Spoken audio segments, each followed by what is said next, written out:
And welcome in to In-Game Chat for Saturday, February the 17th, 2024 to Season 18, Episode 7. I'm Scott. And I'm RJ. And you're louder. Okay. Go ahead. And I'm RJ. There you are. I got to go all the way to the top with yours. I got to go all the way to 11 to get yours going for some reason. I don't know why. Anyway, welcome to the show, everybody. Welcome in. You want to get in touch with us? Our phone number is 334-272-9228. Check out ingamechat.net for all the links to get in touch with us. You can find us on Twitter at InGameChat. You can find us on Facebook. You can reach us through email, everyone at ingamechat.net. And also, you can go through Twitch. We're watching Twitch, or we're streaming on Twitch right now. Twitch.tv. Search for In-Game Chat. You'll find us and our lovely faces. Probably not want to eat while you're watching.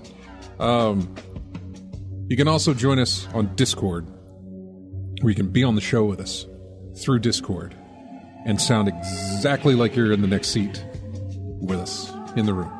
It's amazing how that sounds and what it does. But yeah, welcome into the show, and let me get this out of the way. Chomp, chomp, chomp.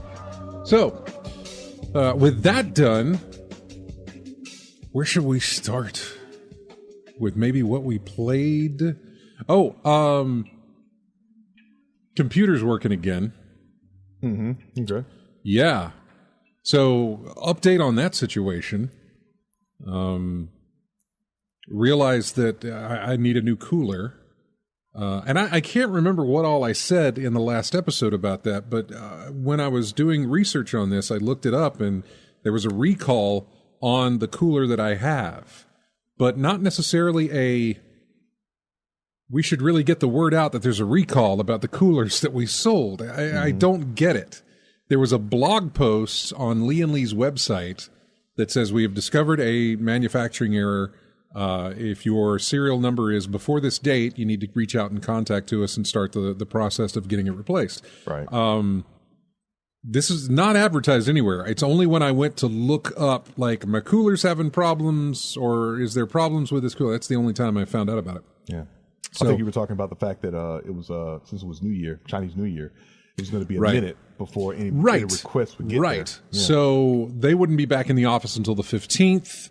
I've since gone on their website there since then, and there is a thing to, like, reach out and contact them, but there's nothing in there that says, oh, are you having problems with your AIO that we have issues with? And, here, give us your serial number. There's nothing like that. I have yet to fill it out, but I will, maybe tonight, maybe tomorrow, but I will before the weekend's over with. I will fill the thing out. Mm-hmm. Because my new cooler I ordered on Sunday finally showed up on Wednesday, and I went ahead and installed that. And it is doing wonderfully.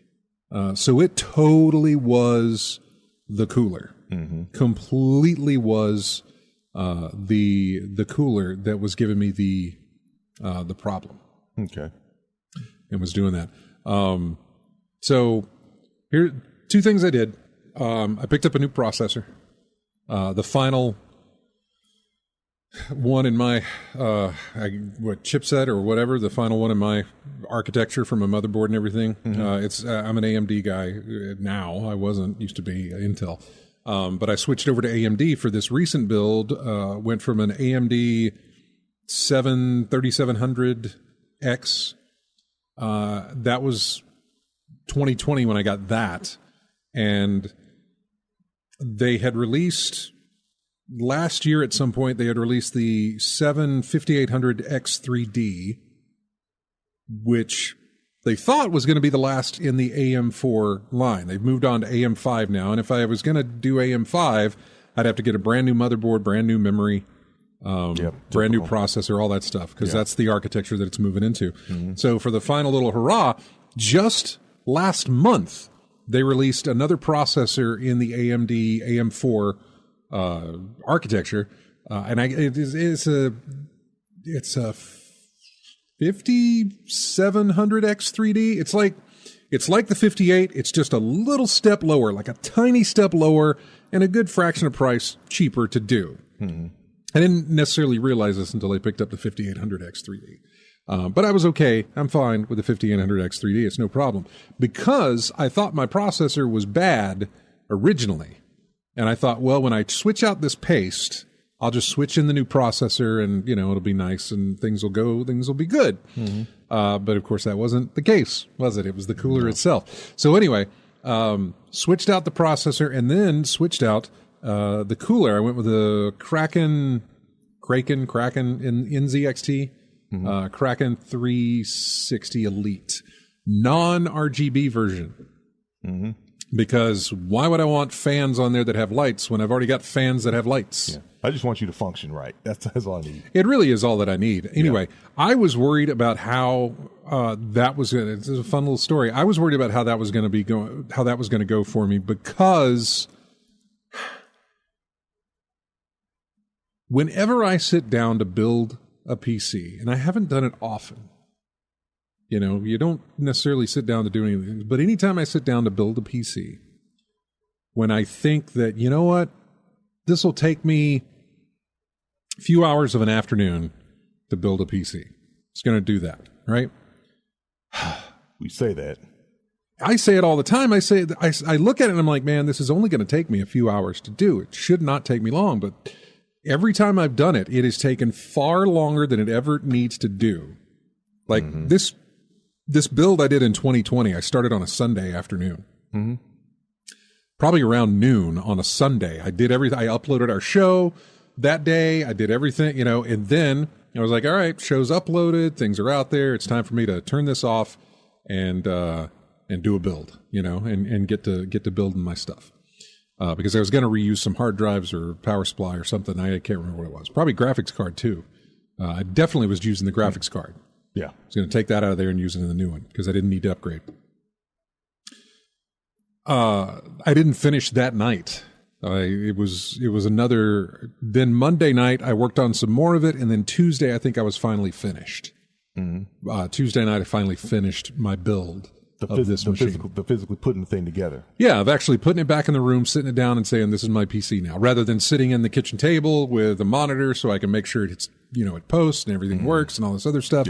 No, when I got done and actually went from build table to desk, it took Sunday afternoon until Tuesday evening to get that there. Mainly because of when you're looking up how to plug things in and put things together, nobody has your specific situation. No, look, all the builds we have are Frankenstein's monsters. This piece here, they this all piece are. there, they all, So there's no guarantee something fits. I mean, they may have PC part picker. Yeah, they may have the same processor, and that's fine. It's not a big deal. You don't really need to know that. They may have the same RAM. Again, not really a big deal. But the lighting situation is never ideal. It is never a situation where, and this is where I got in over my head going for an RGB build. A very display, a very showpiece, like look at all the pretty lights type of a build. Was all the connectors and controllers and all these other things that have to go the rat's nest behind my computer, although it's looking better. was abysmal when I put it together, just because of everything that had to. And then I kept adding more to it, like the motherboard cables that plug in are now lit up, because apparently I have to have that. But yeah, there's just a bunch of stuff back there. Anyway, nobody has the same motherboard you're using and the same lights that you're using, and the same radiator that you're using. Nobody has the exact same thing for you to know where to plug stuff in. And so, not necessarily guesswork, but for me, it was just like, okay, the AIO should plug into the motherboard so it reads the chip setting, the PC, the CPU settings, and controlled by temperature. And then these fans, do they go into the system fan? No, they all plug into this controller, and then the controller plugs into yeah. It all eventually degrades into, let's see what happens when I do this. Mostly, yeah. So anyway. That was the start of, this is how these things go. So, now when I did the processor switch out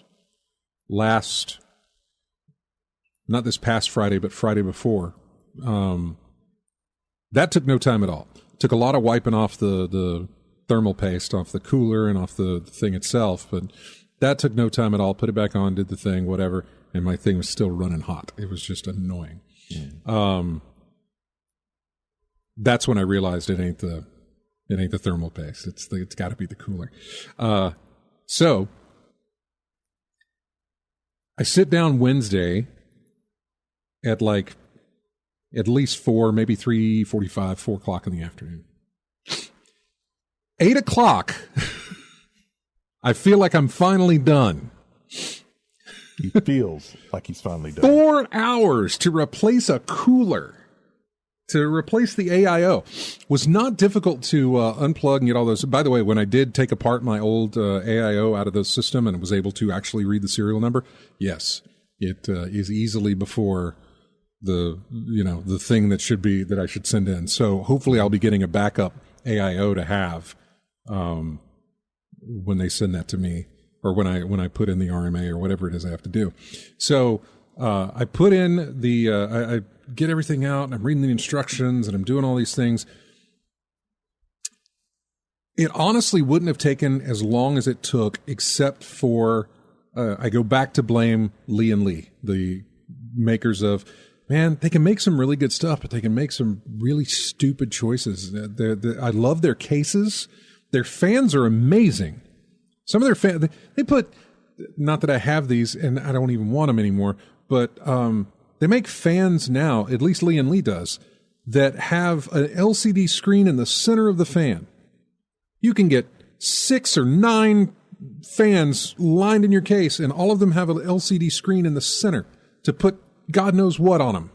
Mm-hmm. And then lights all over and everything. They're really good at doing that. They really, really are. But what's the term I'm trying to come up with? That I'm not even trying to come up with. I'm trying to find the term for it. Quality control ain't great from that company. Mm-hmm. So maybe it's better now, but the fans that I bought, everything in my system, with the exception now of the CPU and the cooler, is all like 2020. And I guess the graphics card's new as well. But the motherboard, the RAM, the lights, it was all 2020 stuff when I bought it.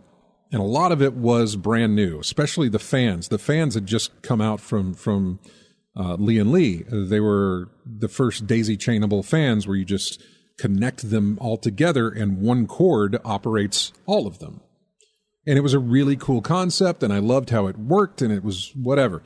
So anyway, you plug the RGB wire into the controller, and then you plug the fan, the RPM, the speed, the fan control into the controller as well.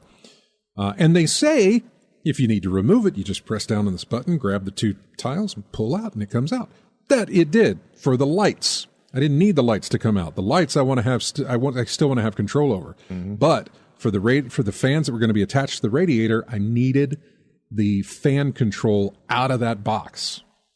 Holy, where's my beep? Is there a beep? There's not a beep. He's got one. I don't know where it's at. I just said blank. But yeah, it was Ridiculous. So I ended up going online to look, and somebody had talked about this and said that they finally got it to where they could pull that out, but they didn't want to talk about how, because they were pretty sure they broke their warranty on the product for doing it. So I unscrewed the controller, the casing that holds the thing in. I unscrewed it because this plug was not coming out. Mm-hmm. And then but one of the screws wouldn't release. So I had to pry it open as best I could, hoping that I didn't break anything and that I wasn't screwing up the other lights and everything else. Then I had to take a very thin flathead. Thank God for my iFixit pack that has a bunch of different heads. Precision screwdriver. Yes. Yeah. Get that in there to push down on whatever clip was there and then pull this thing out all the way. So one hand and some weird fingers are doing a prying. There's another hand's pushing this in with two fingers and then trying to grab hold of the other to pull the top out. Mm-hmm. I probably spent 2 hours working on that and finally got the thing free. No YouTube videos or anything like that? Nothing. There was a Reddit post on Lian Li's subreddit about, hey, does anybody else know how to do? And that was the guy saying, well, here's what I did. I had to pry and get the thing open. Mm. So apparently, though, his version did not have screws. His versions were like, you know how plastic just kind of clips in? It's got clamps. Yeah. His version were clamps. Mine had screws. So I felt like maybe I was a little bit better off in that regard. Mm-hmm. Still sucked. But anyway, got that thing out of there. Finally. That meant that now my fans had complete control. I could do the color control for the lighting through Lian Li and have all of them look the same. And then the fan speed and stuff would be monitored by the radiator itself to know when it needed to do that. I got the fans attached to the radiator, no problem. There was a lot of... It's weird when you've been working on something for a while, mm-hmm. that you'll start to forget the basics, because I'm looking at my fan settings, or I'm looking at my actual fans themselves, and I'm looking at my box because it's sitting there with my other fans, and I'm like, okay, those are intake, and they're facing this way, so the air is coming in this way, so I need the air... See if it's going in through. Your brain melts because of everything you're looking at. You've been dealing with that AIO for so long, and you're trying to figure out, like, all right, the air's going to come in if they're positioned this way. The air's coming in here, and then that's going to go. Okay, it just took me a lot longer than it should have for me to figure out which way the air's coming. Yeah, I mean, airflow for me dealing with fans. I mean, there's always some arrow in there, but then I saw a set of fans that didn't have arrows at all. It was just supposed to. I don't think these had an arrow, but the best way I can describe it is, usually the back of a fan. The back of a fan has what looks like an X, mm-hmm. because of the plastic and everything else. Mm-hmm. And if it's the back of a fan and it's got an X, that means exhaust. Mm-hmm. So it is pushing. It is pushing the air outward from behind it. It is exhaust fan. That was always like in through the label, out through the correct, out through the blank. Yeah. Which is interesting because, again, Lian Li make reverse fans. In other words, they realize that the front of the fan, which is the prettier side of the fan, if you're doing a build that is mostly intake and then the top is outtake. Mm-hmm. You're going to get nothing but a bunch of X's. You're going to be looking at the back of fans. Mm-hmm. And so they realize that now they call them reverse, which means it's the opposite. So that, the good looking side mm-hmm. is what you see. I'm glad I'm not building. And let me tell you again, I will not do an RGB build ever again mm-hmm. in my next build.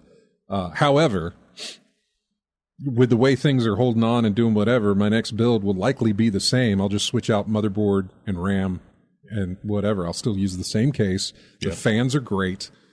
I'll probably go that route. But mm-hmm. Anyway, I got the thing in.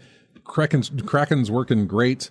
I I plugged in everything correctly, first try. There was no problem. It all worked. The thing is, I don't know what it's sitting at home, but it's got a nice little readout on the center of the AIO that tells me my GPU temp and tells me my CPU temp, or tells me any kind of other information I need it to tell me. And so it's just great to be able to look over and be like, yep, I'm running at 45 degrees, whatever the temp is. Mm-hmm. And thank God. So it's working again. I can game again. I can do video again, which I did Thursday night. I ran our video from last week and got everything uploaded and got it out there. So yeah, I love building computers. I love working with computers. I love doing all that stuff. I love doing that sort of thing. I hate that it takes me as long as it does, but I tell you, I love it. Mm-hmm. I really, really do. I love tinkering with that stuff. And right now I've been tinkering with fan curves and seeing, what's good, reading up on those. I've never really done a lot of work on fan curves. Most of the time when you build, or when I build, I just kind of let things default. You know what I'm saying? Like, It's just whatever the setting is what the setting is. And I would open up my own fan controller. Like if I knew that I was about to, cook the thing for what I was doing, I'm going to turn up the fans. Mm. So, Wendy says it's currently sitting at 60-40. So yeah, 60 degree GPU, 40 degree CPU. Okay. So,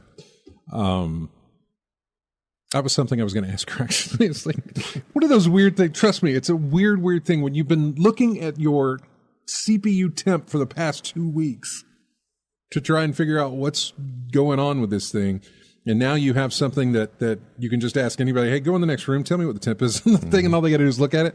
It's fantastic, but you might do it too much. Be like, go give me a reading, please. Let me see. Yeah. Just tell me what it is.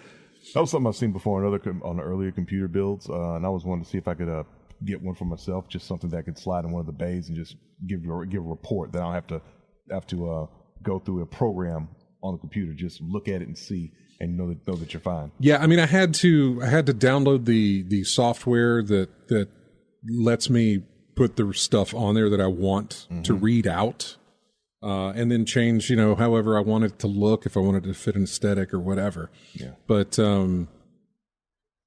But yeah, that's it. I don't have to open up anything else. I can leave that there. Although I still do open it up because it still fascinates me to see what's causing the load. So when I start to hear the fans spin up, I'm like, oh, what's doing that? And so I get to look over real quick at the monitor software to see like, why all of a sudden is this surge? Yeah. What's it doing?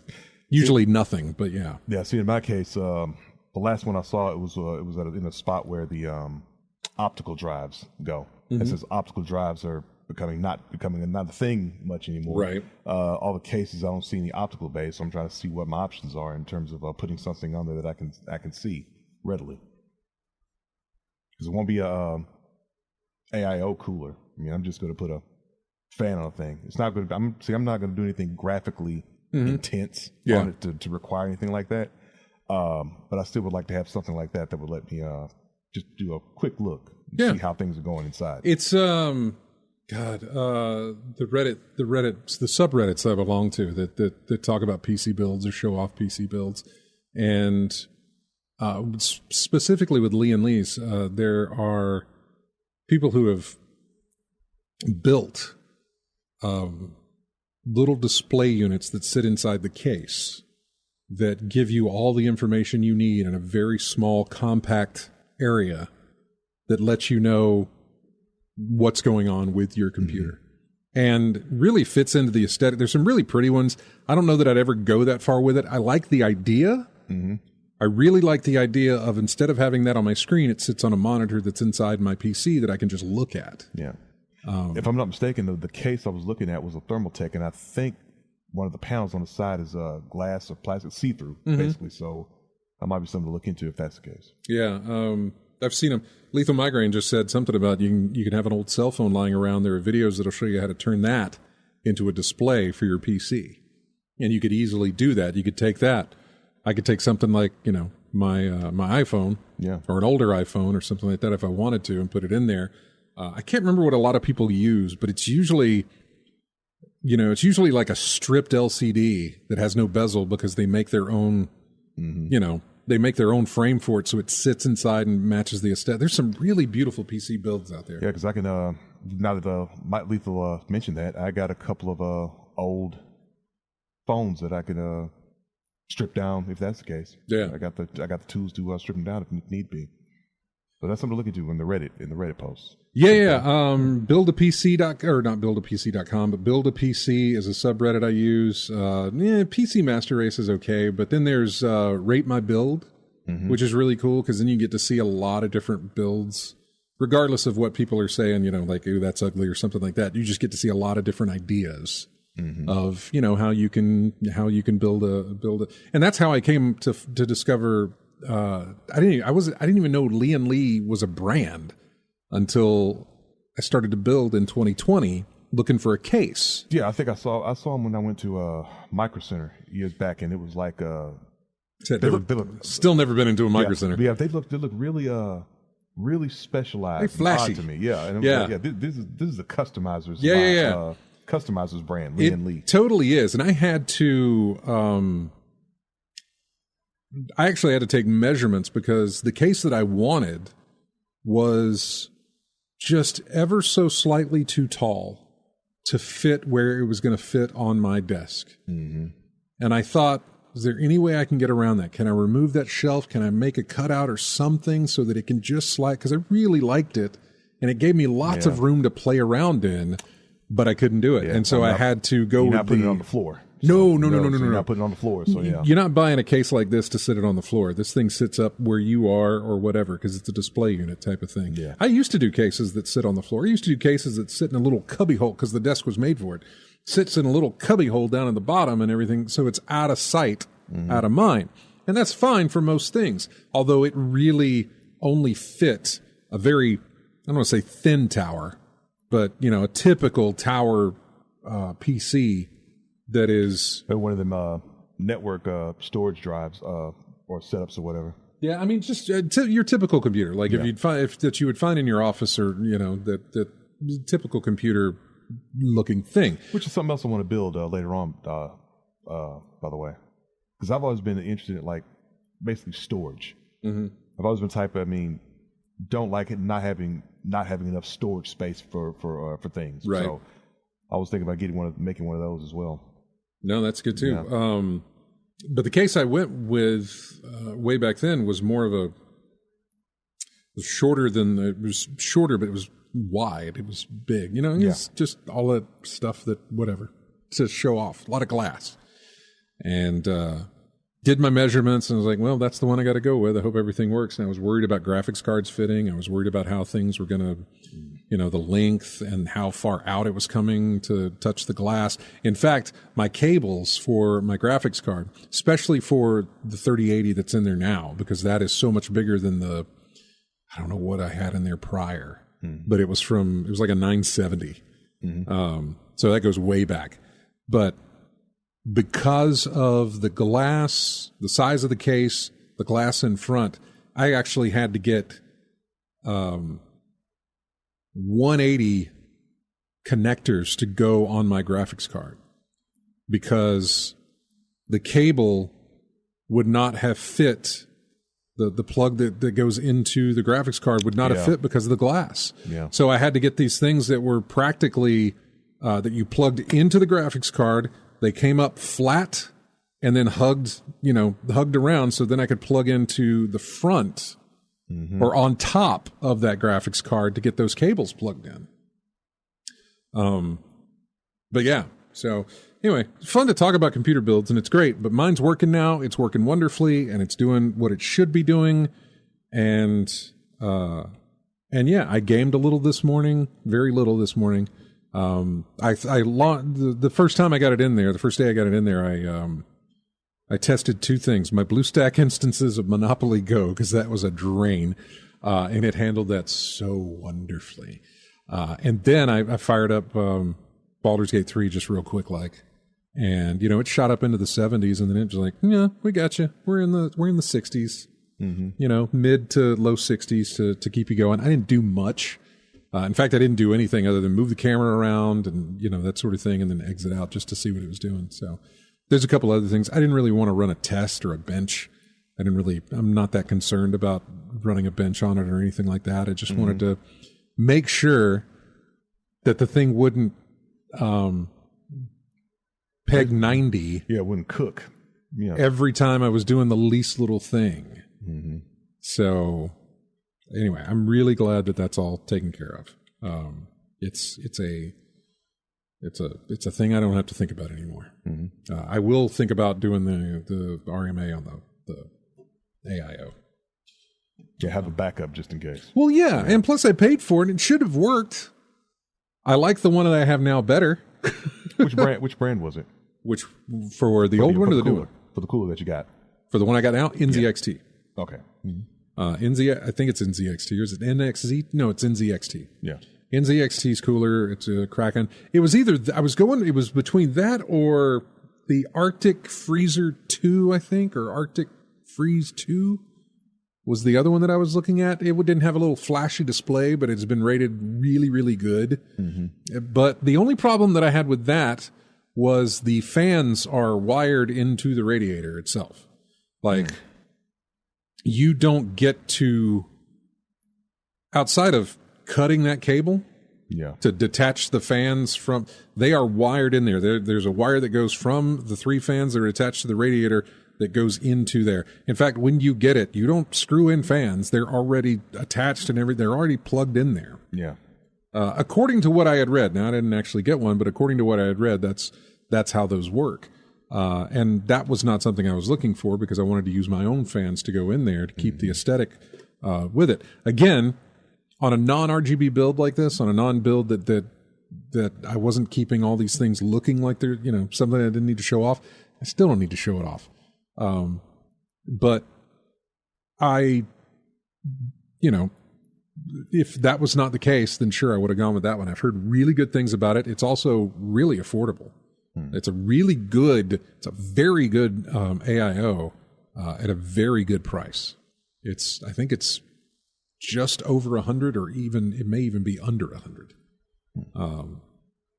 Maybe, depending if you get the 360 or the 240 or whatever it was. So, I tell you, it was a lot of fun to be back into the looking up computer stuff again. Mm-hmm. I'm glad it works now, but I did have fun going through, like, reading about the processors, reading about, oh no, they're switching over to AM5s now, looking up cooler stuff, and and looking up wiring on how to do that, because I was trying to prep myself ahead of time. Because I knew what I wanted to do was put my Lian Li fans onto a different cooler. What do I got to do? And I tried to find out. And honestly, once that plug came out of the controller, it was fine. Mm-hmm. There was absolutely, if that had just come out as easy as it should have, this is a thing that I would have been done with a lot sooner than 8 o'clock at night.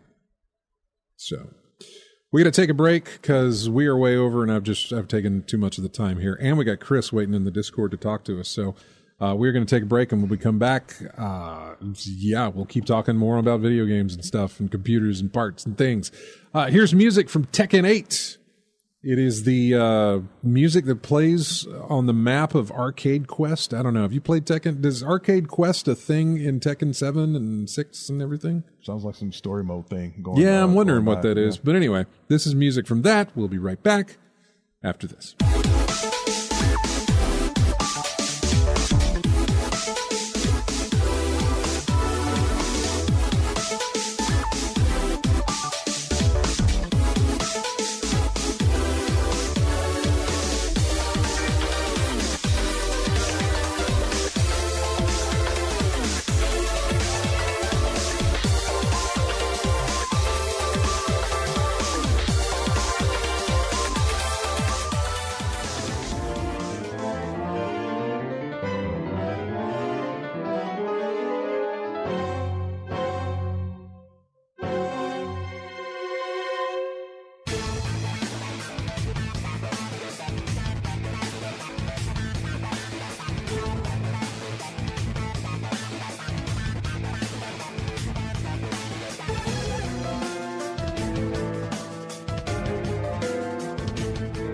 And welcome back to In-Game Chat. This is music from Persona 3 Reloaded Shadow something. There's a lot of names in the Persona series. So, welcome back to the show. Let's talk to Chris, if I'm doing this right. I think it might be. Chris, you there? Hey. There you are. So it sounds like you've been having some fun with your computer, so you finally figured it out, huh? Yep, it's all fixed. It's all ready to go, and yeah, things are good with it. Yeah, things are great with it. When you were talking about that clip, you had so much issues getting out. I know the exact clip that Greg plays from time to time when he has a meltdown on his show. That one from the Christmas Vacation when he's opening up the letter expecting his bonus, and his cousin Eddie does what he does when he's talking about his boss. Yeah, no, I was looking for the beep. I was just looking for the bleep. Just a simple censor. Yeah, just the regular old, the regular old you said a bad word thing. Which is, although I do have the delay here, I could have popped that if I wanted to and actually said it, but I never would. There's, for whatever reason, the years I've worked in this, it just can't physically come out if I know the mic's on. It's not going to happen. The trauma has set in. Oh boy, you know the trauma. Yeah. But yes, so yeah, that's what I was looking for, was just the boop. That's all I was looking for. I know it's on here somewhere, but anyway, but yeah, computer's working. Things are great. How are things with you? What's going on with you? Well, I had a little bit of issue with my old VCR since I collect anime and things like that. This old series that was called Yatsura, by the same creator that did the Ramen One Half that RJ may be familiar with or at least have heard of.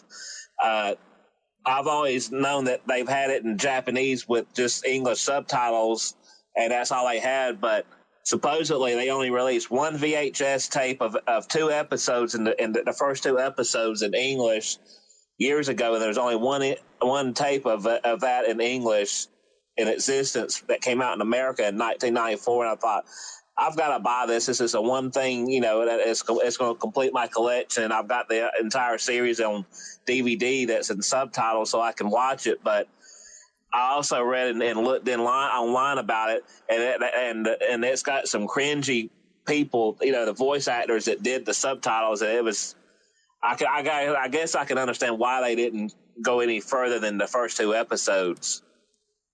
Yeah, that bad of a job, they couldn't even go forward. They just back in those days they stopped. Nowadays they just keep going despite how bad it is. So I found a video online that somebody had digitized, and the audio wasn't all that great. So I figured I might as well hook up the VCR in my room to the other TV in there, and of course popped in the tape, and the darn thing wasn't working, and it popped it back out and power the system off. I'm like, what in the heck's going on? So maybe is it the tape? It did the same thing with another tape. So I eventually started looking on YouTube videos for the symptoms of what it was doing, and I came across that it could either be the take-up reel where it was not feeding the tape through the machine properly, or it was something to do with the read head not spinning and not working and not reading the tape as it should. So I eventually this morning took the thing apart and took the cover off so I could see what was going on. Yeah, the read head had froze up where it was stiff and would not spin freely. So I was able to break it loose with my hand and free it up where it would start spinning again. And that's all it was. It's working now. So I took a short little video clip of the voice acting and stuff. And yeah, I'm not interested in watching the whole tape, but at least I got it to add to my collection. Yeah. Well, at least you got your thing working, because I couldn't think of anybody who even fixes VCRs nowadays. Because everything's digital now. Yeah, pretty much. Mm-hmm. Because I have the tape. Usually something like that. I know. If you notice it, usually in my experience, if the tape is messed up, you know exactly when it's taped, when it starts spitting it out, or the thing gets messed up or chewed up in there somewhere. Yeah, I haven't looked at. Or you start hearing grinding noises. Oh yeah. I haven't looked or used at a VCR in I don't know how long, man. Mm-hmm. Actually, I tell you, probably 2020, I think, because I did a big clean out of the house. Yeah. And I want to say I had a dual deck VCR thing or something like that. I can't remember, something like that. And one of those fast rewinders. I put them all on the street. Yeah, I think I got, I still have a few anime series myself on VHS that I haven't got the DVDs or Blu-rays to yet, so they're still around. So my VCR last time I used it still worked. So fingers crossed. Hope it still does. Or I just have to break down and just get the Blu-ray of the series that I have. Which one is that you're talking about? I have the Dark Night Warriors, the four tape set based on the Capcom game Darkstalkers. Oh yeah, okay. Then I have the one Tenchi in Tokyo. I have that as well, and I have a few other titles here and there. I have to remember off the top of my head, but I know they're there. But yeah, I still have to get. I probably have some on Blu-ray DVD now, but I know for a fact the one that Tenchi Tokyo I do not have the Blu-ray DVD for, so I might have to look into that later on. All right, Chris. I also got a new game. It's been out digitally for a while now, like 3 or 4 months or so. And it was a Flashback 2. It was a sequel to an old game from the 16-bit era from the mid 90s. And I've been wanting to get it for a while, but I've wanted to get the physical edition that came out this past Friday, yesterday. So I've been playing it this afternoon and hopefully get through it real quick. And it came with a steelbook and all, but the case of the steelbook looks pretty and does the series justice. But it hadn't had any really that many good reviews. But I'm interested in the story mainly, and just I'll probably end up putting it back up on the shelf when I'm done. But I'm enjoying it so far. Mm-hmm. Good. All right. Well, we got to run here. We're almost at the top of the hour, and we got to find out what RJ has played. So thanks for chiming in. Thanks for using Discord too. That was awesome. Sounds great. All right, y'all have a good afternoon. We'll see y'all later. Take care, man. Take care now. Bye-bye. All right, bye. See. RJ, what have you played? A little more Grand Theft Auto Online, a little bit more dealing with griefers, but that's nothing new. Also played a bit of Disc Jam.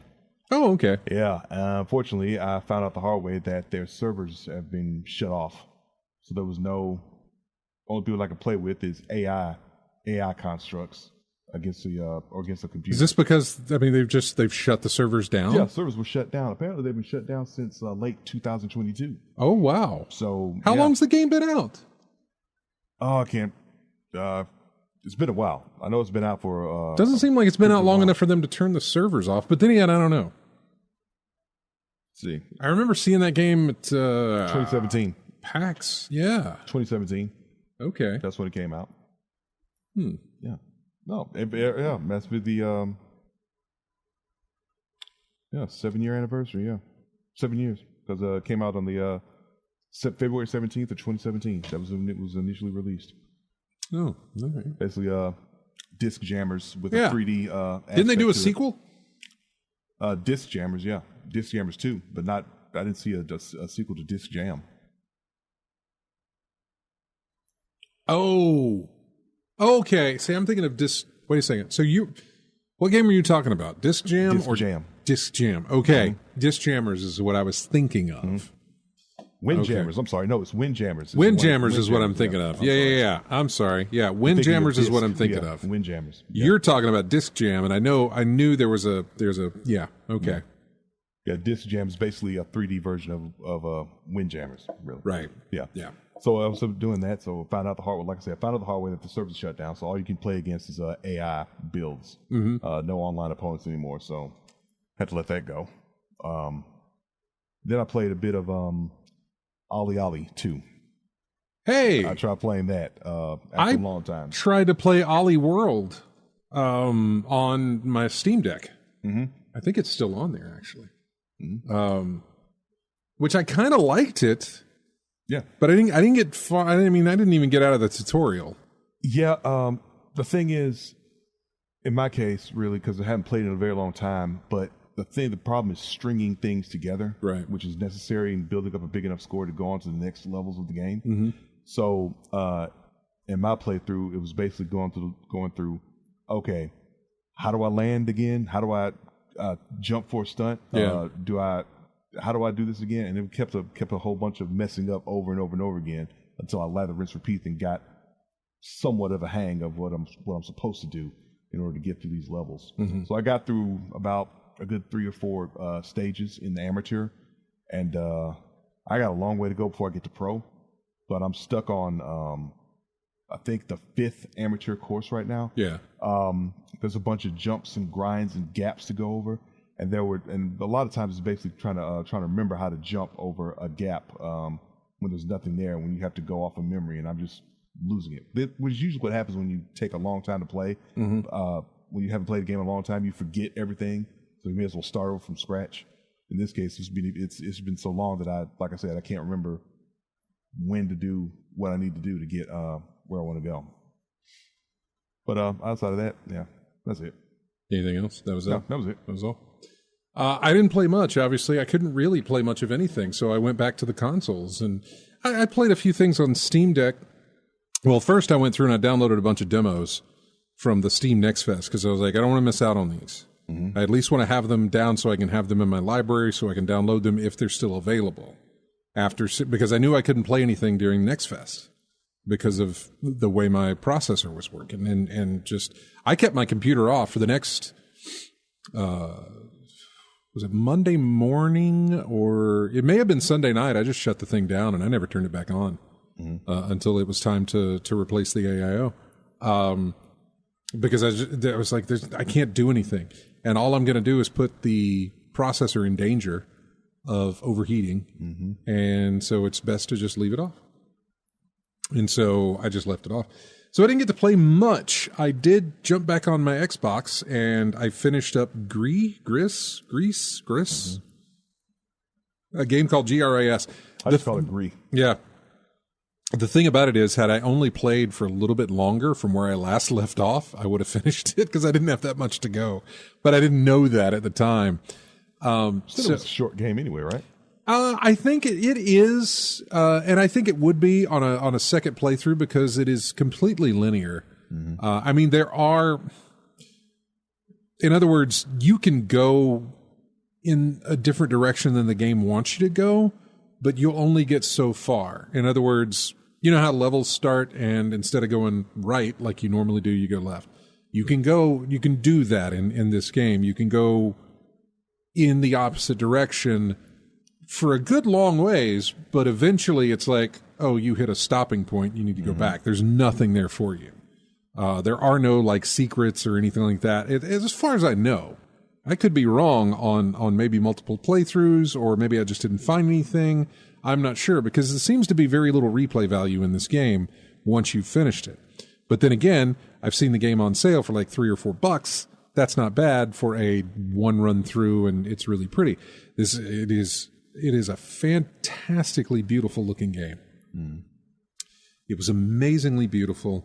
I loved every single bit of it that I played. There was not a single moment where I thought, boy, I hate this part, I wish it was over with. Nothing like that. I was eager to get to the end of the game just because I was waiting to see what the next big thing was that they were going to show me. Like, how are they going to show, what's the story here? How are they going to show this? What's it going to work? And it was a lot of fun to play and figure out. It's mostly puzzles, but it's mostly platforming. And it's not bad at all as far as the platforming is concerned. There's no difficulty, there's no combat, there's no danger, there's no health. It is just a fun game to figure out and play. It really, really is, and it's beautiful as well. And it's on Game Pass. So if you have an Xbox and you do have Game Pass on your console, then by all means, please play that game. It is a beautiful, beautiful game. Then I jumped back into Hi-Fi Rush and worked on my timing with Hi-Fi Rush and thought I was getting better at it. And then I got to a point where, stupid game, they taught me a new mechanic of the game, how to parry.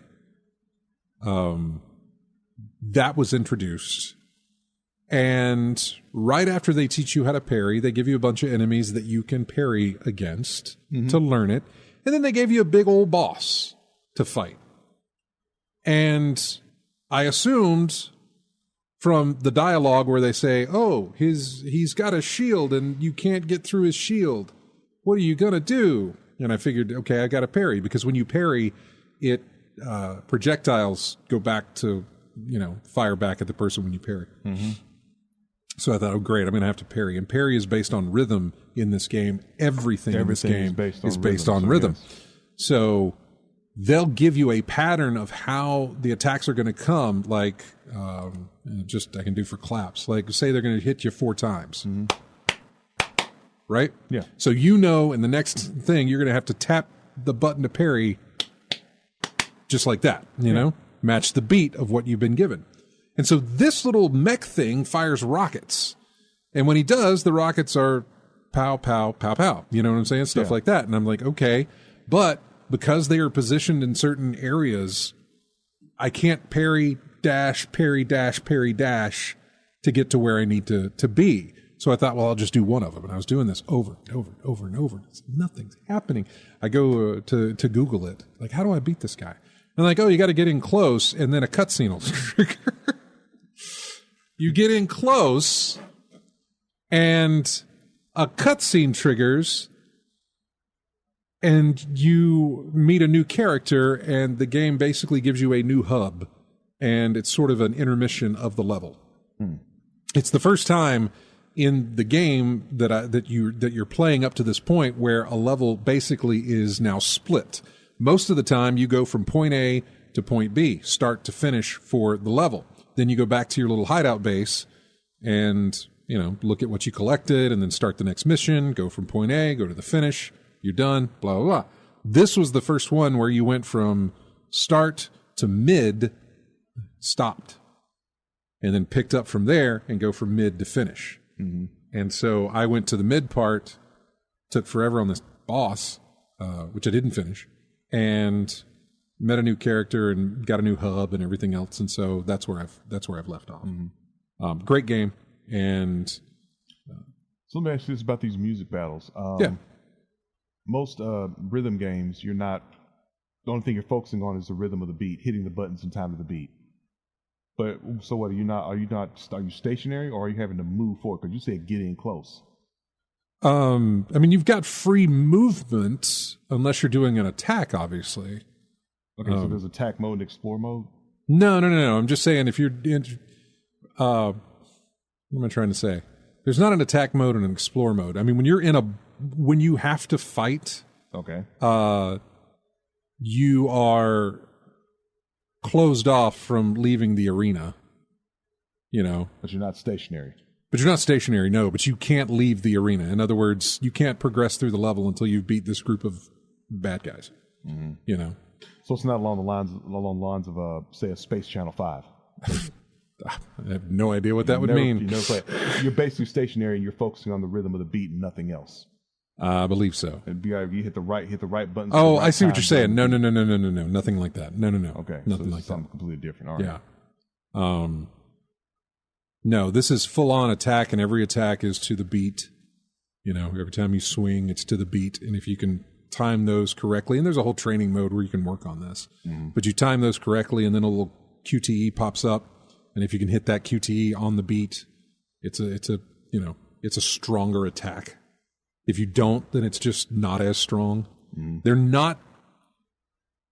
You can change the difficulty to where they're really sticklers about it. Yeah. But for the most part, they're not. If you're not good with the rhythm, that's okay. It's not going to hinder your progress. In fact, you can actually, I think, turn the difficulty down so far that it doesn't even matter.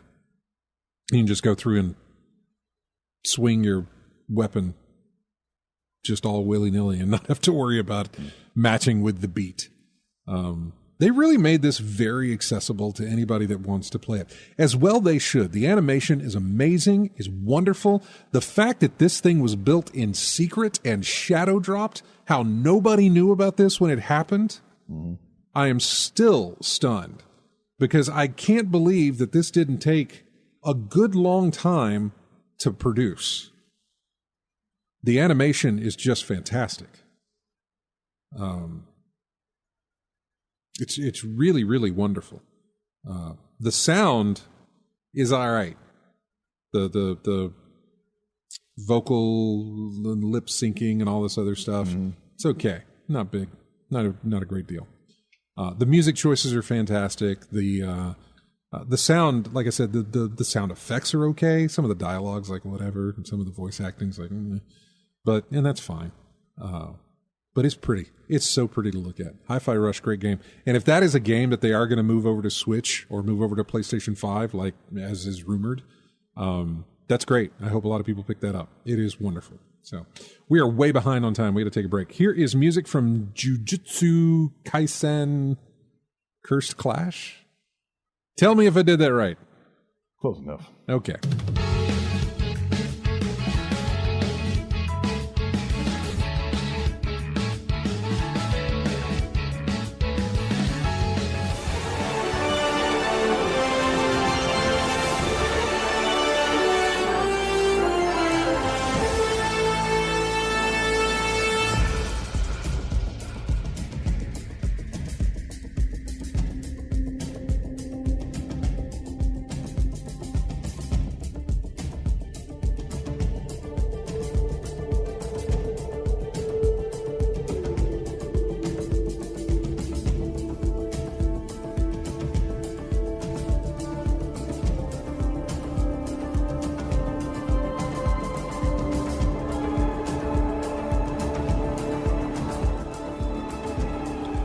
And welcome back to In-Game Chat. This is music from a game called Moonbreaker, which came out February 1st. Turn-based strategy tactical skirmish game. It's designed to be a true digital miniatures experience set in an expansive sci-fi universe crafted by Brandon Sanderson. Direct captain and crew and gripping, ever-changing competition and adventure. No idea, but the soundtrack sounds nice. Let's go to the phones. Talk to BG, Biloxi Gambler. Hey, man. Hey, guys. How y'all doing? Doing good. How are you? I'm doing well. I got a lot of equipment talk today, and I got an equipment question. Okay. We'll try and help you with your equipment. I believe you can. Well, it's not my equipment, but it's so this I'd helped them on something earlier, and so now they call and they say, "Well, you are our tech guy." Right. And I said, "Well, you are in big trouble." But they, okay, so they went to streaming television, and they're not. It's a very long house, so they're not getting enough signal. This is, what they say. They're not getting enough signal in one part of the house versus the other part. Right. Could I just get a plug-in Wi-Fi extender? Yeah. I was about to say that, a bridge. A bridge? Well, same thing, Wi-Fi extender, bridge, that'll work. It's basically what it is it's a something you would plug into a certain part of the house that would pick up the Wi-Fi signal from your source, and then what's the word? Not enhance, but amplify it. So it can get the rest of the house. Do you have a recommendation on what type? I've never used them, so I don't have any kind of a recommendation. There's also something that I haven't used actually that a lot of your routers talk about now, which are meshes. Yeah, this is a mesh Wi-Fi extender, and you plug it into just like a socket. You plug it into the wall. Yeah. Now, I don't have any recommendation on like a brand or any type or anything like that. I would just get one. But that's what I'm looking for. I need to say, at the store, I need a mesh Wi-Fi extender plugs into the wall. Yep, right? you'd be golden doing that. You should be fine. so I am their tech guy. I figured out that. And, I was just verifying it since you were on today. I said, well, let me ask you. You know, and speaking of which, okay, well, I'll tell you what I did for them, and this goes to my question. You know, they don't include the plug anymore. When you get anything, it'll have the wire, and it goes to the USB, and then it stops. Yeah, they don't include the actual thing that plugs into the wall anymore. Yes, why is that? Money. But I mean, just any plug will work on that USB? Yeah, if you've got a USB that's got power behind it, sure, you just plug that in, it should work. Now, some work better than others, depending on what you're using, but generally the ones that plug directly into the wall are what you want, that have that. Now, I've got a USB hub that comes out of the wall that's got like 10 spots in it for me to plug into with USB stuff, but... Right. Well, my question was, is like the iPhone, you know, it comes out, it goes into a USB thing, and then it's got an adapter, and then you know, the 12 that you plug into the wall, the 120 volt that goes into the wall, right? Yeah, right. Okay, but see, they're real particular on the iPhone what type of that plug. I'm just going to call it the plug. What the plug is. Whereas other things, they're not as particular, or are they all universal? They're trying to go all universal. They're trying to go USB-C on everything. Because USB... Okay, well, that's USB-C. I'm talking about the plug that goes in the wall, the adapter part. That has a USB slot on it? Yeah, it has. Well, yeah, all of them do. Yeah, I mean, it doesn't matter. If it's got a USB slot on it, then it'll take a USB... You know, the end of a USB. With the exception now, a USB, and when I say this, I'm going to say a USB-A, which is your typical standard. If you've ever seen a USB plug before, that is what a USB-A looks like. So, the problem here is your iPhones or a lot of your plugs come with cables that have a USB-C on one end and a USB-C on the other end. Yeah. Then you're in a situation where you need either an adapter or the slot that is on the wall wart that goes onto the wall is a USB-C slot, and a lot of those aren't. Yeah. So you've got that issue too. The problem that I fixed is I went and I looked at it in the cable company that swapped cable companies. And so the new cable company, the installer apparently didn't know, because I looked and he had the Google thing, the Google streaming device, right? And he plugged it into the television. Yeah. And then the other end that's supposed to plug into the wall, that USB there, he just plugged it into an HDMI port on the TV.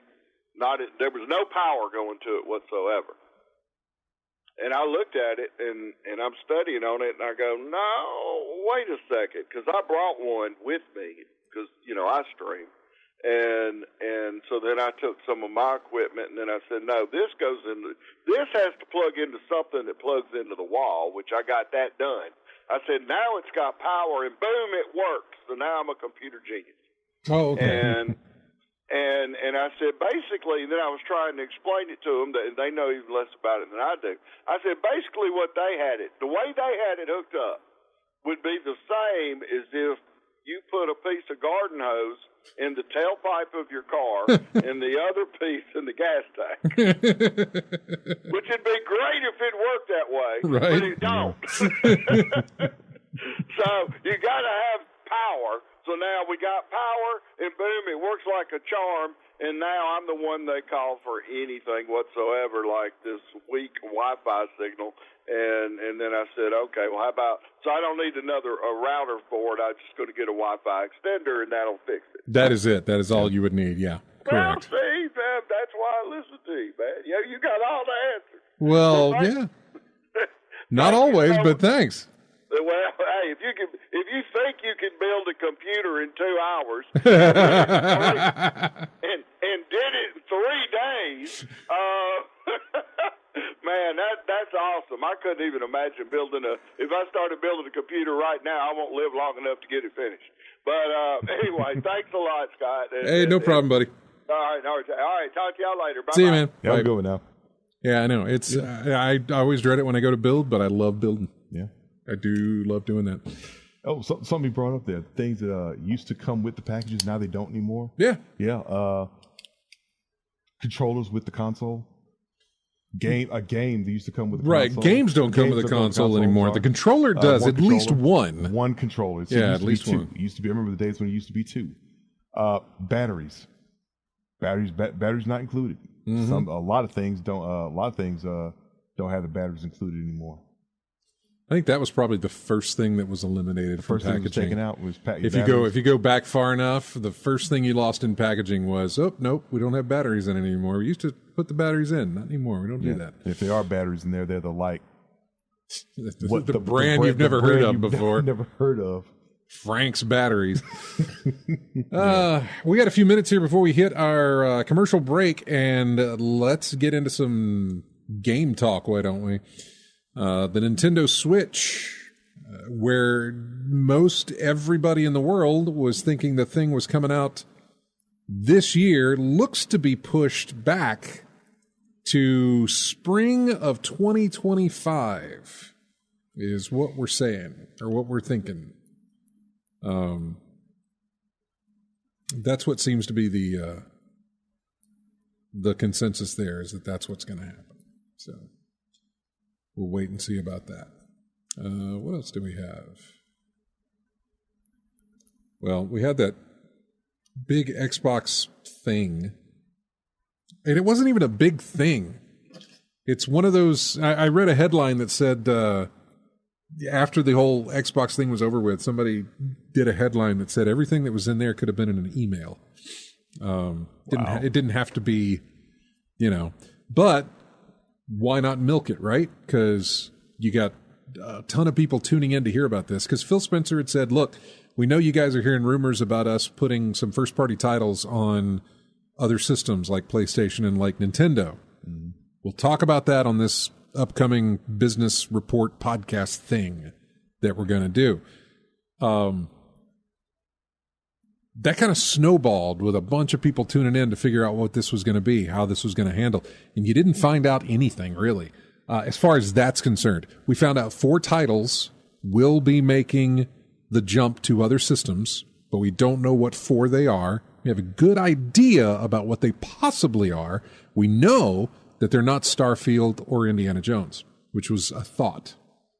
But we know that is not going to be the case. What it likely is going to be was Hi-Fi Rush, Pentiment was the other one. Those will be the first 2 titles likely to head to PlayStation 5 and Switch, followed by Sea of Thieves, which would make a perfect... That's fantastic. That would be fantastic on the Switch. And Grounded from Obsidian. I think it's Obsidian that did that. Which is another one that would work great on Switch, and that's fine. Those are great. 4 titles that are going to get released on other systems in the near future. And sure, why not? I see nothing wrong with that. I could do Hi-Fi Rush. Yeah. Yeah, I guess. Oh, that's right. Well, it'll be on PS5 later on, right? Yeah. Later on. Mm-hmm. But you have an Xbox. You've got a 360. 360. Yeah. Never mind. Never mind. So yeah, there was a lot of other stuff that we found out from that Xbox announcement thing. And we'll go over some of those when we get back from the break here. I'm trying to get everything else that we had. Alan Wake 2 became the fastest selling Remedy game. However, it is yet to make a profit. What else? The first Activision Blizzard game on Game Pass will be Diablo 4. It will be out in March. It will be for the Game Pass premium subscribers, which I know that sounds weird. They don't necessarily have a premium sub and a whatever sub type thing, but it is not... there was a clarification on it. And it feels like it's Game Pass Ultimate, maybe? Diablo, the first title, makes way the subscription service. It completed its acquisition. Game Pass starting with Diablo 4 on March 28th. You said there wasn't a tier system for Game Pass? Well, there is Microsoft. You can get Game Pass for just the console, or you can get Game Pass Ultimate, which is console and PC. Oh, okay. But there was some clarification about this, because they said there were 34 million Game Pass subscribers, but they didn't include, or they did include in that 34 million people who actually wouldn't have access to this game. And I was trying to find clarification on what that was, and I don't see it here to see what the update on that was going to be. Yeah, so the split, one for the consoles, one for the PC. Right. Game Pass. Yeah. Correct. Game Pass, just depending on your platform. Okay. Yeah. What else do we have? Oh, let me hit this before we go to a break.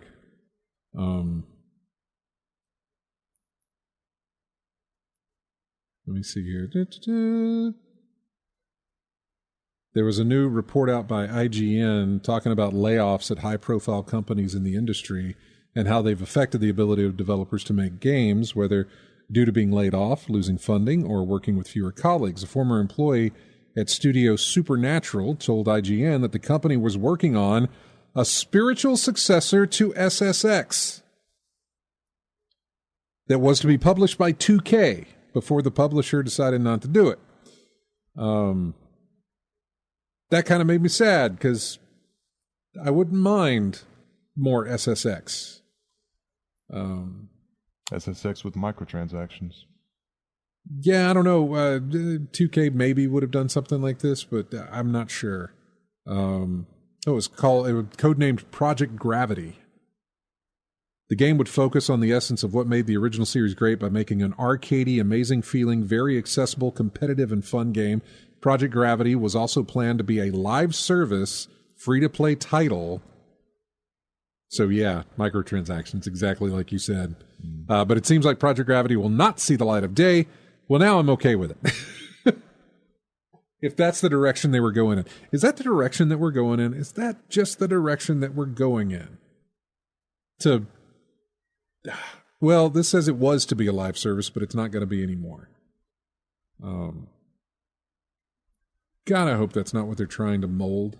You know what I'm saying? Like, hey, I don't care if they take to it or not. Keep putting out these live service games. They got to play something. Keep doing it. But my stuff, in my case, I got a backlog I can play. I know. So I don't. So I don't necessarily need live service, but I'm not the majority. So yeah. But it's like I've said before. What's the goal of any business? No matter what they're selling. I know. Profit. So I'm saying, and it looks good on paper, but it ain't gonna matter if no one's buying it or buying what you're putting out. Absolutely true. There's power in consumers have a lot more power than they think. Yeah. It's just getting them together to have the same mindset about it. If you don't like it, don't buy it. Absolutely true. We got to take a break here because we're at the bottom of the hour. When we come back, we will go into the Xbox business thing that went on and PlayStation stuff as well. We'll get into some interesting things with PlayStation that you probably know about also if you've been paying attention, or at least follow gaming news anyway. Then you probably know about it. But we're going to go over it. The end of life of PS5. We'll talk about that. Silent Hill. Short Message was another, was it Shadow Drop? One of those things that you didn't expect, and all of a sudden, oh, by the way, this is out now. And it's absolutely free. Silent Hill, Short Message. This is the main menu music. We'll be back with more of In-Game Chat right after this.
Welcome back into in-game chat. Music here from a game called Insurgency Sandstorm.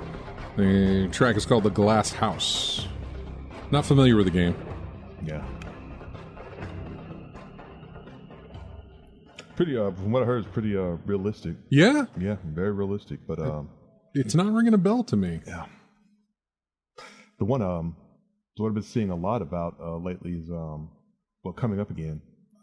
Spec Ops: The Line. Yeah, because they delisted it. Yeah, yeah. Which I have. Well, yeah, I believe I have it on console. Either 3 or on a PS3. I think it's on PS3 that I got it on, but yeah. I'm pretty sure I have it on PC. Yeah. The game, was average performance, but it was that story that really made it stand out, and how disturbing it got.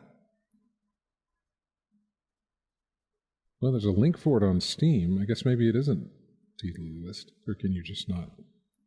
Yeah, it is no longer available on Steam, but it is already in your Steam library installed, and you can play now. So yeah, I do have it. Yeah, and I've heard good things about it. Yeah, something I should go back to. Yeah, no, the big thing right now is Helldivers 2. Something I'm thinking about getting into. I don't know. Now that my PC works and everything else, I was thinking about jumping into Helldivers 2. It's not a bad cost of entry. It's like $30. That's not a bad price. As opposed to 60 and 70. Right, yeah. You know, with everything else that's out there going for what it's going for. And a new title. So, yeah. And definitely. The Sony title. Yeah, let me make sure that maybe I'm wrong. I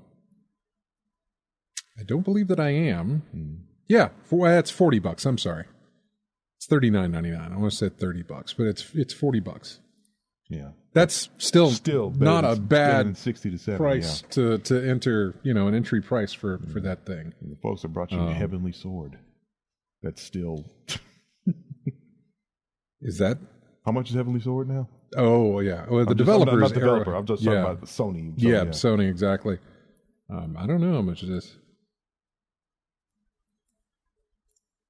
So look, it's probably gonna be like your how many days since Splinter Cell not announced or something like that. Did you find it? I'm looking.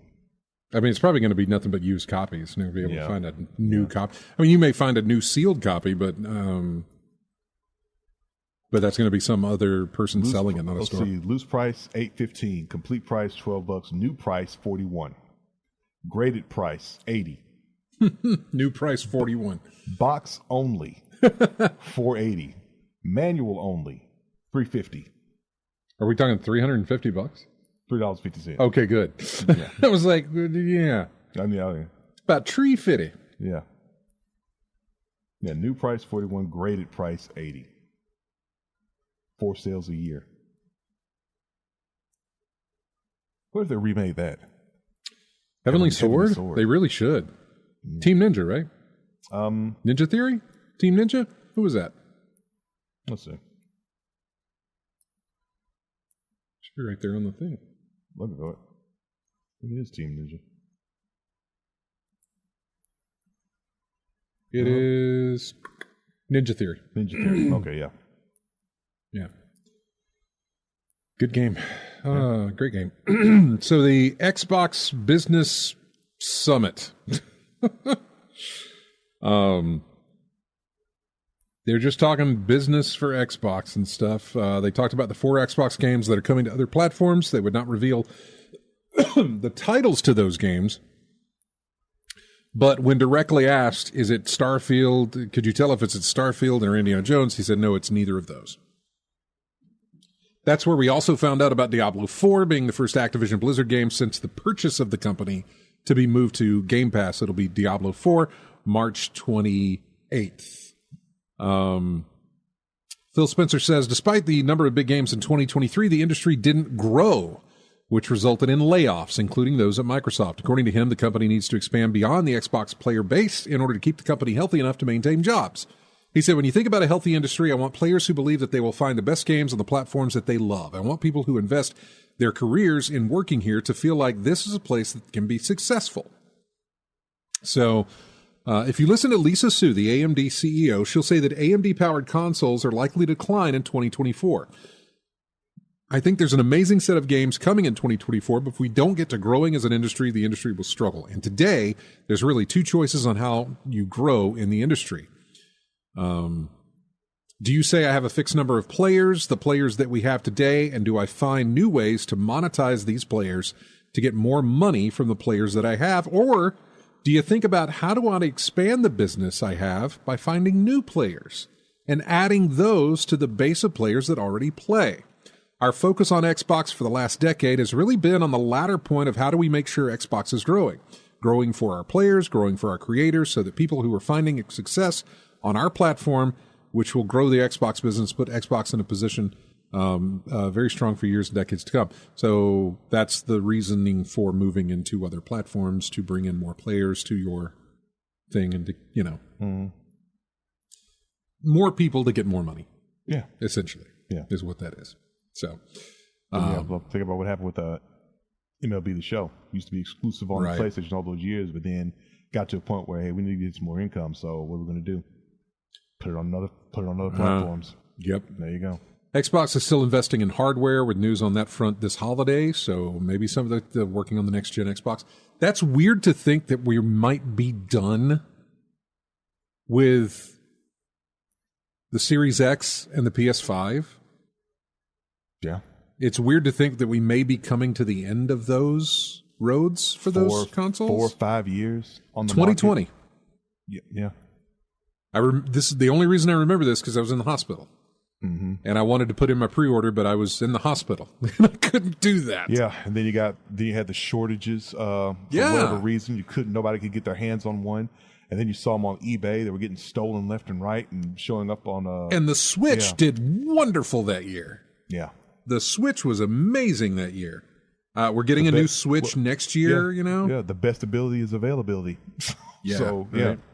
One was available, one wasn't. There you go. Well, it was also the pandemic. People were at home, and for whatever reason, Animal Crossing hit at a time. Man, you talk about perfect storm of release of a game like that and everything that was going on, where everybody was cooped up, couldn't do anything, couldn't go out because of the pandemic and everything else. They couldn't, mingle with whatever. Places were closed. But here you had a Switch, and here you had Animal Crossing, which put you on an island with other people who came to visit your island and do these things. And it was just, they really, really caught. There was no way for them to plan, we're going to release this before the pandemic. It just happened to work out that way. Yeah, I mean, but all the other video games were available. They were just the newest thing at the time. So yeah. The hot new thing. So caught lightning in a bottle at the right time. There you go. Well, yeah, because that was all the Switch had a fantastic 2020 prior to the release of the new systems. Those came out in the fall, November specifically. But this was around April, May when things really started kicking in gear for the Switch, where you couldn't find those on the shelves because people were buying them up. Because they had nothing, they were at home all the time. They had nothing to do. And that was the cheap alternative to any of the other consoles out there. It was Nintendo. And it also had Animal Crossing. What was the price of the Switch? What? $250? Much less than everything else. $2 or $250, yeah. Yeah, much less than everything else out there. So Might have been $300, but still, that's still less.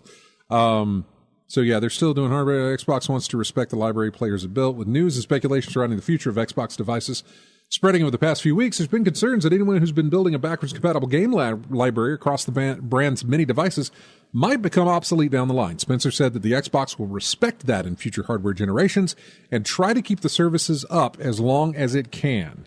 He compared this to Windows library longevity. Let's see, what else do we... Xbox will release 10 games this year. While we know some games like Hellblade 2 and Indiana Jones are coming from Xbox Studios, they also mentioned that the company will be releasing 10 games across 2024. We don't yet know what all of these will be, but can expect some to be revealed during Xbox's June showcase. Then you compare that with PlayStation.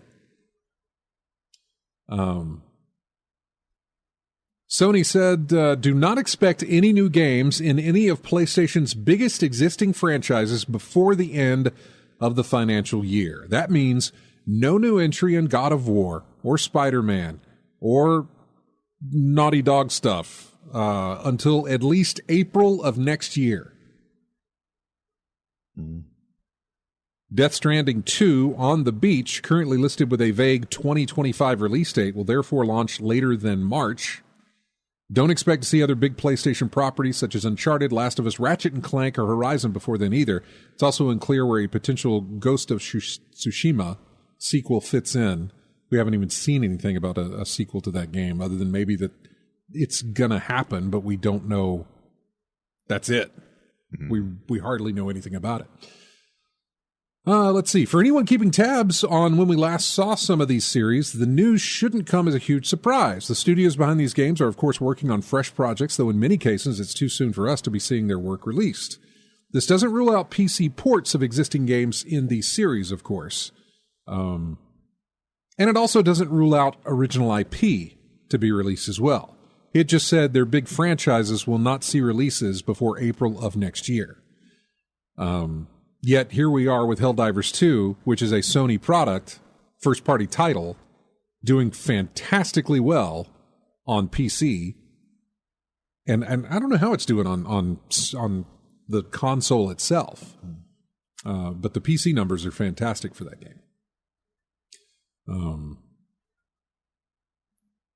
So yeah, major projects are currently under development. We do not plan to release any new major existing franchises titles next fiscal year, like God of War or Spider-Man 2.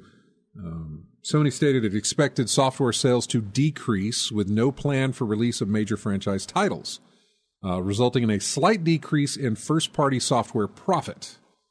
Sony also said it expected PlayStation 5 console sales to enter a gradual decline. So there you go. Now, they could also do a revamp of the console. PlayStation 5.5 or whatever. PlayStation 5 Pro. There's, something like that to kind of extend the life, although I don't think it's going to happen. Not this time, anyway. I don't think that'll be the case.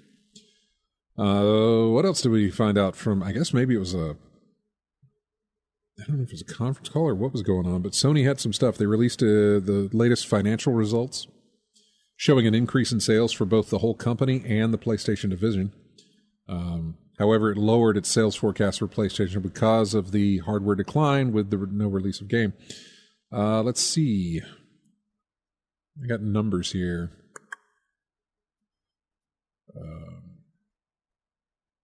Sales of games and network services were up 23%. Sony shipped 8.2 million PlayStation 5 units in the 3 months ending December 31st, which would be the holiday quarter. That was an improvement on the 7.1 million units from the previous year, 7.1 to 8.2. In total, 16.5 million units have been shipped since the company's fiscal year began in April. Monthly active users for PlayStation Network were at 123 million by the end of the quarter, up from 112. These are all pretty good. However, it looks like PlayStation fans will be waiting a while for the Xboxbuster because they are not going to be doing a lot of first-party, or at least not a lot of their franchise releases there. So, yeah. What do we have over in the chat room here? We got find some diamonds in the rough then. Drunk Degenerates, poor Helldiver 2 devs putting out fires in the server rooms. The last peak was over 330,000 concurrent players on Steam alone. And they're having problems on PS5. Same on PC. I hope they can get their server problems fixed soon. Yeah, they are having some issues there. Lethal Migrant says AI is going to be heavily used in the new Xbox for sure. More than likely, you're right. Given how much... Just this past week, the things that I've seen pop up on my PC and on Microsoft's app on my phone, because I do their little rewards thing. Right. So many different things popping up with like, hey, download I don't remember what it's called. It's not Cortana. It's called something else. But yeah, download this. It's our AI thing. And it's like, nope. No, thank you. But yeah, it's going to be heavily used in the new Xbox. How is it going to be heavily used? It'll be interesting to see, and I'm kind of curious. I'm not afraid of AI. I'm not bothered by AI. I just, as hard as they're pushing it on me, Microsoft specifically, I'm like, no, I'm fine. I don't need that. I can still type in what I want to find, and you can show me what I need to find. That thing called Copilot? Copilot, that's what it's called. Yeah. It might be really cool. I saw it advertised in the Super Bowl. So yeah. Didn't think nothing. I didn't think anything of it. That's some new Microsoft thing. I am fascinated by AI. Not so much AI that like, tell me what you know of this person, and then it like writes a story of this person or anything like that. I'm not big into that. I'm really big into voice cloning is really cool. So I'm currently working with that. AI images are just fascinating to me, to see the different things that you can come up with and that are drawn to that. Just this week, they showed off AI video. The only thing that scares me about AI is the realistic sense of it, where it's bad. It was bad enough ever how many years ago when you had to decipher what was actual news and what was fake news. And I am not, the answer is not, well, if it's on MSNBC or NBC or whatever, it's fake news, or CNN or whatever. It's not that. I'm just talking about... News ain't been the news for a long time. Yeah. I'm just talking about legit stories that are actual real stories and stuff that was fake. What's fact and what's BS? Or that was alternative facts or whatever they would say, whatever they called it. It was so stupid. But that is my concern now, because as much as it's like, hey, you need to, trust with your eyes or your ear. Can you trust now? Because voice cloning can throw off your ears. AI video can throw off both. AI images can throw off your eyes, and then AI video attacks both. And it's just, man. But it still fascinates me. Like I'm okay if I get duped, as long as it's not one of those. As long as it's not kind of a horrible. I think your concern is the malicious implementation of tons AI. of it. Yeah. That, or just completely believing that something. If somebody makes an AI video of how you fake the moon landing, and someone buys into that, and then that spreads, and somebody else buys into that, and somebody else buys into that, and it's like, no. This is not the direction we want to go in, man. Look, it's going to like a modern day War of the Worlds happening all over again. Not the direction we don't know. That's like stepping. That's stepping back, man. I mean, don't do this. Anyway, back to game stuff because we're running out of time. Lethal Migrant says 4 million less consoles expected. Sony revenue is high, but are the least profitable of the platform holders. Microsoft announced a 3.5 billion euro investment into AI in Germany just this week. Yeah, man. I don't doubt it at all, especially with the way Microsoft has taken hold of the AI idea, if I'm saying that right, and kind of running with it in all of their different aspects and ways. I certainly would imagine that Copilot will be a part of the next Xbox. How to be implemented, I have no idea. How do you implement that into a console outside of a regular search? You know what I'm saying? Yeah. Outside of the app. Like, how does it uniquely work? Like how does it uniquely work in a console? Yeah, how's it going to affect your gameplay? So, that's the thing. I'm not trying to figure that out. I'm letting them do that. I'm looking forward to see what they come up with. Because I don't think my brain can figure that out. But yeah. Machine learning, yeah, that's good. DLSS and machine learning, not bad. Ways to minimize certain aspects but increase other aspects of a game by, I don't know, learning it. It feels so dumb when I'm talking about that sort of thing. Anyway, according to Sony announced its third quarter. For starters, the company revealed it doesn't plan to release. That's basically what that is. But yeah, apparently, as it said, Sony is PS5 is entering the latter stage of its life cycle, is what Sony has said. And yes, it does feel a little soon on that to be, saying, hey, we're coming to the end of the PS5 life cycle. This reminds me of the situation that Sega went through between with the Genesis. Yeah. But for different reasons, because Sega of Japan wanted to go ahead with the Saturn. Yeah. And the Genesis had so much potential that it just left on the table. Yeah, so jump the gun is going to cost you. That it is.